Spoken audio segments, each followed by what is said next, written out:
You're listening to the Color Country Podcast, your passport to the breathtaking public lands and tourism destinations nestled in southern Utah and northern Arizona. Join host Stephanie DeGraw and her guests. Welcome to the Color Country Podcast. I'm your host, Stephanie DeGraw. And today I'm talking with Stewart, who has written a book about some amazing waterfalls that you can hike to. Welcome, Stewart. Would you introduce yourself and the name of your book? Yes, I'm Stewart Green. I live in Colorado. I'm a native here. And I wrote I think it's my 60th book. I don't keep track, but it's called Hiking Waterfalls Utah for Falcon Guides. I've been working with Falcon Guides since 1985. I've written a lot of books for them as well as other publishers, but this is a really special book to me. I wrote a book. I co-authored it, actually, the second edition of Hiking Waterfalls, Colorado, a few years ago. And so saw so many amazing waterfalls, which you can reach to by foot, and they make you feel good. So Falcon asked me if I wanted to do this book on Hiking Waterfalls, Utah. And since I've been to Utah a lot, I said, heck yeah. So that's how it went. I spent 2 summers working on the book and did about 60 hikes, which we winnowed down to 45, which is what Falcon wanted in the book. That's a lot of hikes. Wow. That's a lot of hikes, yeah. The thing is about Utah, there's a lot of waterfalls, but most of them aren't named. A lot of them people don't really know about unless you're a local and you go hiking around in some of these places. I was able to pick out hikes that were appropriate for a wide range of abilities, from easy hikes to more difficult ones. There's no really difficult, challenging, long hikes in the book, though. Some of the ones I put in were like down in Coyote Gulch in the Grand Staircase Escalante National Monument. You know, there's some amazing, really nice but small waterfalls, but it's difficult to get in there. You got to camp. There's other places too down in the canyon country, like in Canyonlands, Upper Leap Falls, Upper Jump, which is the same thing. It's an 18-mile round trip hike to it, and there's 3 campsites back there, and they're always full this time of the year, which is the best time to go to waterfalls. So, absolutely, before it gets too hot, that's for sure. How did you decide? There's so many waterfalls in Utah, and especially in our area in southern Utah. How did you pick which ones for your book? Yeah, that's a good question, Stephanie. You know, when I've written a lot of books, guidebooks for Falcon, and we talk a lot about our responsibilities as being guidebook authors, you know, not to overcrowd areas. So some of the criteria I use to select some of the waterfalls I put in the book is, you know, is there adequate parking at the trailhead? People don't have to go across private property. And are there actually trails to the waterfall? Because we don't want to send people off traipsing across country, you know, and damaging the environment and animal habitats and ecosystems. All of the hikes in the book have trails leading to them. And by doing that eliminated some really good waterfalls in Utah, but, you know, it's not responsible to send people to places where there's no trails. So that was some of the criteria I used. Now, in southern Utah, as we know, it's all desert, canyon country. So many of the waterfalls are seasonal. You know, they only run this time of the year with snow melt in the higher elevations or after heavy thunderstorms in the summer. Right. Like in Zion, you know, that's a good example. Most of the waterfalls there that are easily accessible, they can dry up in the summer when it gets hot. That was another criteria I used. You know, is the waterfall seasonal? Or is it fed by a perennial stream? So at least you have some flow most of the year. There are a few waterfalls I did put in that do dry up in the summer when it gets hot.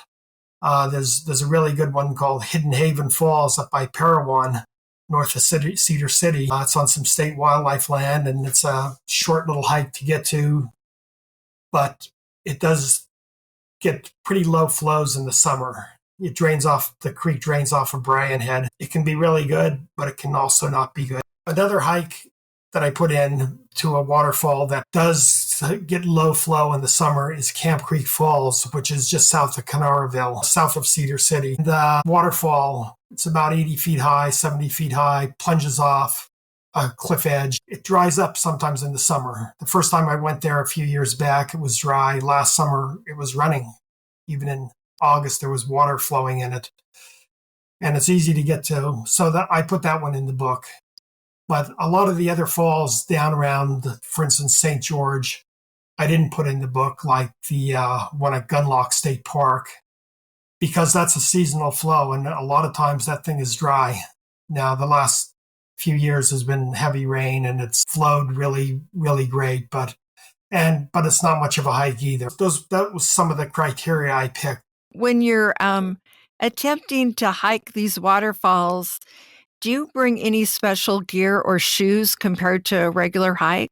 Most of these trails, you don't need big mountain boots for. You can hike in sneaker type of low hiking shoes. That's what I wear. Sometimes I bring sandals if you have to wade up the creek or cross a creek, which is always a possibility. It's nice to have a pair of sandals that you can put on when you're walking. There is one hike east of Moab, up Professor Creek to Professor Creek Falls, which is a gorgeous little waterfall in a slot canyon. And on that, you probably cross the creek 50 times. Yeah, I wore sandals all the way up to that because otherwise my feet would have been wet. That's the proper footwear. Do you ever bring like a special GPS or a beacon or anything for not only finding your way around, but in case something happens and your cell phone service doesn't work? That's a really good question too, Stephanie. I always bring a GPS unit.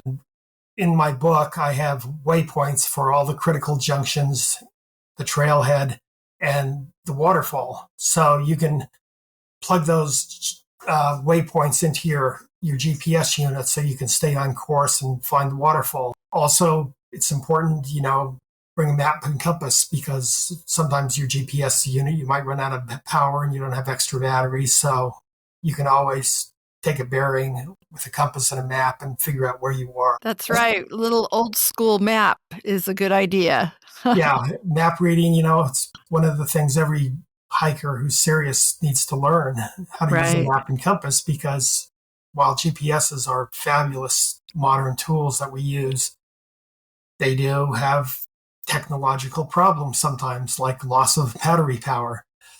So that's important. And sometimes I do carry one of those spot transceivers, I did almost all of the hikes by myself for the book. And so, just for the sake of knowing where you're at and letting your loved ones know where you're at, you can carry a transceiver that you can broadcast your location in case of an emergency.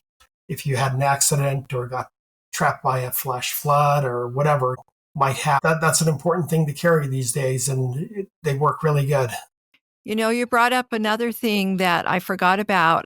A lot of people don't realize, unless you're from here, that you do have to be very aware of the weather because of the flash floods that happen in southern Utah. All of the hikes that I have in southern Utah, I make mention of it. What is the danger of flash flooding in the summer? As we know, so many waterfalls, like I have Sulphur Creek Narrows in Capitol Reef National Park, and there's like 3 gorgeous waterfalls back in there and a bunch of cascades, but you're in a canyon and part of it is a slot canyon for quite a ways. You want to be aware.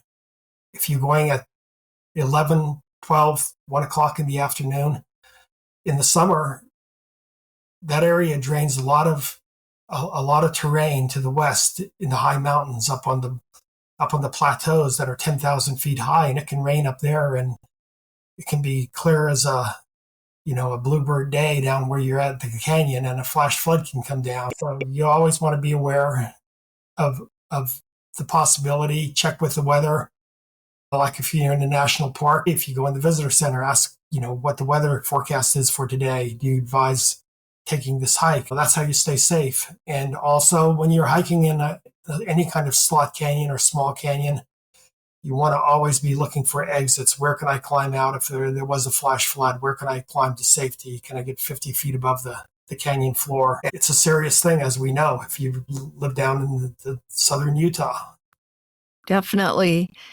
And that's a good point to think ahead of time where you could go in case of a flash flood. What are some of your memorable hikes, whether they were challenging like flash floods or just so beautiful it took your breath away? Share some of your experiences. Most of the waterfalls in Utah are up in the Wasatch Range, because you have the terrain there. You have high mountains that get pounded with snow in the winter, feet and feet of snow. So, and all that melts through the summer. The waterfalls are really kicking.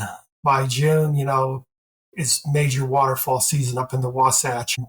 The waterfalls are amazing then. I went to so many great waterfalls, like on the backside of Mount Timpanogos, as along the trail that goes up to the top there is the Timpanogos Trail. You can easily reach 2 lower waterfalls in the drainage there that are just absolutely breathtaking. Really fun hike, lots of wildflowers in July, absolutely gorgeous. And there's more waterfalls higher if you go up the trail, but the lower 2, it's about a 3-mile round trip hike. So very easy to get to, gorgeous, cool weather, which is always nice, in July and August in Utah. For sure. One of the places that really surprised me, though, south of Ogden, called Davis Creek. That creek draining off the Wasatch is just, last summer, it was just filled with water in June. And there's 5 great waterfalls on it in the book, and there's more.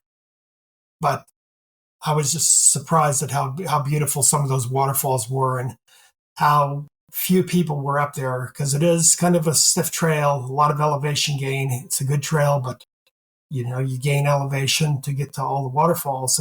A gorgeous place, real pristine. The waterfalls were just really kicking last year and will again this year. So those were 2 of the ones up there that I really liked. Of course, Malin Falls outside Ogden is a beautiful falls, very popular. It's in a place called Waterfall Canyon.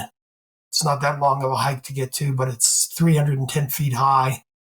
Yeah, so it's pretty big falls. And if you go in June, there's a lot of water coming off it, forming we call horsetail waterfalls, which are kind of the real feathery looking waterfalls. Yeah. Yep. Yeah. So those are 3 in the north that I really liked. And down around Moab, like I say, Professor Creek Falls, just the hike is amazing to get back to it. And then you're in this waterfall that's just pounding and mist everywhere in this 10-foot wide slot canyon. It's pouring off boulders above you about 30 feet high. Gorgeous little place. And there's Mill Creek Waterfall outside of Moab, which is popular swimming hole, but it's a really unusual, pretty place too. Rock art on the canyon walls above there. So those are 2 around Moab that are good. There's a good one outside of Price. I was surprised.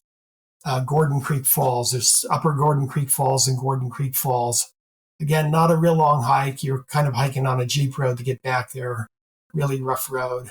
But 2 really gorgeous waterfalls in the foothills of the Wasatch Plateau. So those are good ones there. And then one of the famous ones up in northeastern Utah, up in the Uinta Mountains, the waterfalls on the Provo River. There's 3 waterfalls on the upper Provo River off the Mirror Lake Scenic Byway. And it's a short hike, probably a third of a mile to see all 3 of the waterfalls. Gorgeous. They run all year. So even in August, they have pretty good water pouring off, and it's clear and trout in the river. Oh, that sounds ideal. Yes, Yeah. definitely. And then what are some of your favorite hikes down around southern Utah? One of the ones I really liked, I had never been to before last summer, and I went in the beginning of June last year, was Water Canyon, which is just north of Hilldale near the Arizona border, kind of southeast of St. George, southeast of Hurricane. It's not a very long hike. It's about 1.5 miles up to this verdant slot canyon, and there's 3 waterfalls there. There's kind of a really pretty cascade over sandstone slabs to a notch, and then above that is a 2-tiered horsetail falls that pours off the lip. And then you scramble around from there. Couple hundred feet above the second waterfall, you climb into a really narrow slot canyon It's short and narrow, and the water is gurgling along at the bottom. And in the back of it is about 100-foot high, 90-foot ribbon falls that pours down through the crevice. Just absolutely beautiful, and ferns on the wall and wildflowers. That was like really my favorite hike down in the waterfall hike in southwestern Utah. Another one too was Canara Falls outside the town of Canara. There's what did I put? I think 4 waterfalls that are along the creek there, Canara Creek. And that's a really special place too. A lot of water. You do have to be wading up the creek many times, so you want to have your sandals with you. And the water goes through some slot canyons, 8-10 feet wide, absolutely gorgeous. And the thing about that place, it was kind of saved because the town took it over because it's on their property, their watershed, and they limit the amount of people that can go in there every day. So you have to make an online reservation. I think it was $15 last year to be able to have the privilege of going back there. So it limits the amount of people back there. So you have a really good private experience, but you do have to plan ahead. Yes, a lot of these places are getting so popular. That's a good way that they've decided to management so we can all enjoy it. Yeah. That's great. We look at a lot of the national parks where we do have to make reservations now, and it does make for a better visitor experience. We do have to plan ahead. We can't do things on the spur of the moment, but I was kind of skeptical about some of them a few years back, like in Rocky Mountain National Park here in Colorado. But I think it works way better than it did before. It's not a free-for-all. As we know, they're doing that in Arches National Park too. Yes, it's kind of gotten to that point where they needed to do something so it's not loved to death and everyone can still enjoy it. What inspired you to start doing these specific type of hikes?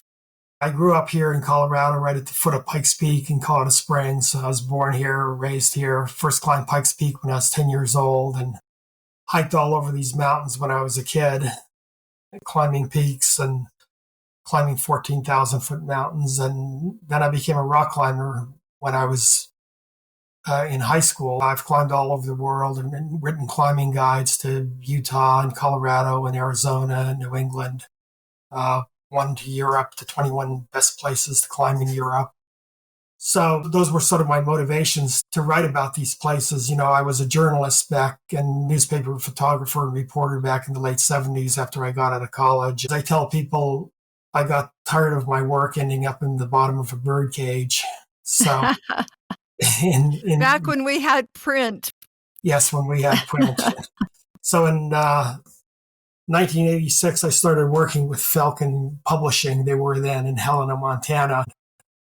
I photographed a couple of books for them, and then I started that year in 86, I wrote a book for them called Colorado Parklands.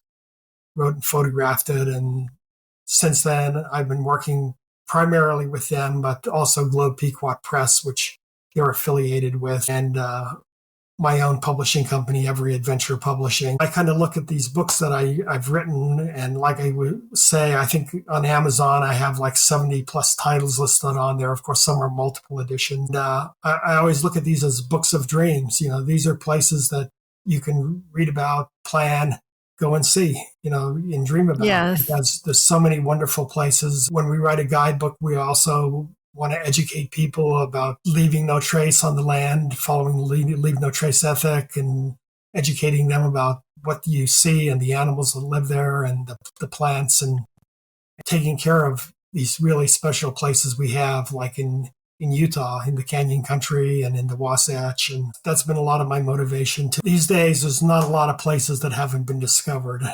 And people ask me sometimes, aren't you afraid of the places that you're putting in some of your books of being overrun?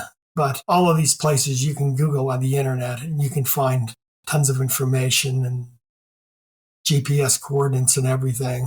Whether they're right or not is another matter. But at least if we buy your book, we know that the coordinates are correct. Yes, yeah.